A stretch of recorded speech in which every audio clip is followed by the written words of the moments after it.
Well, a few really important issues are just completely missing from the campaign. We hear hardly a peep about climate change, literally nothing about what's going on in Europe right now, which is such an important thing for the world and that the next president will have to deal with. So that's a disappointment.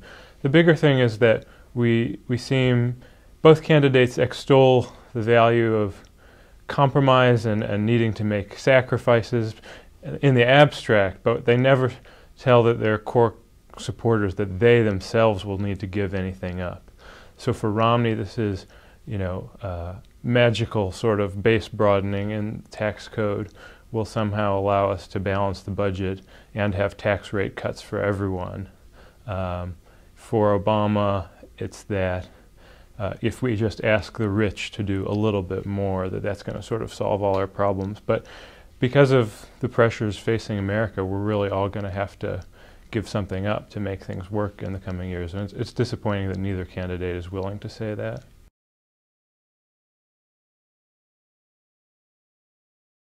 It's going to be a really tough thing for either president to work out. They really have to get some kind of across-the-aisle compromise for anything to work. We saw the debt ceiling fight that happened in 2011 was so bruising on both sides and really didn't leave a very good feeling in the end with the compromise we managed to get. So the debt ceiling, we're going to be up against it again in early 2013. We'd like to look at some longer-term kind of compromise that makes it so we don't have to revisit these issues every couple of years.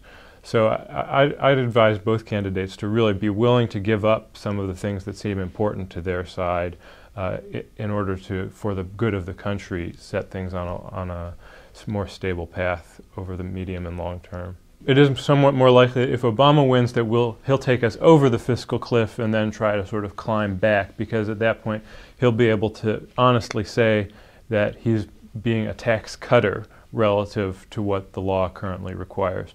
So that would be a difference between the candidate. Romney is probably likely to try to avoid that overall.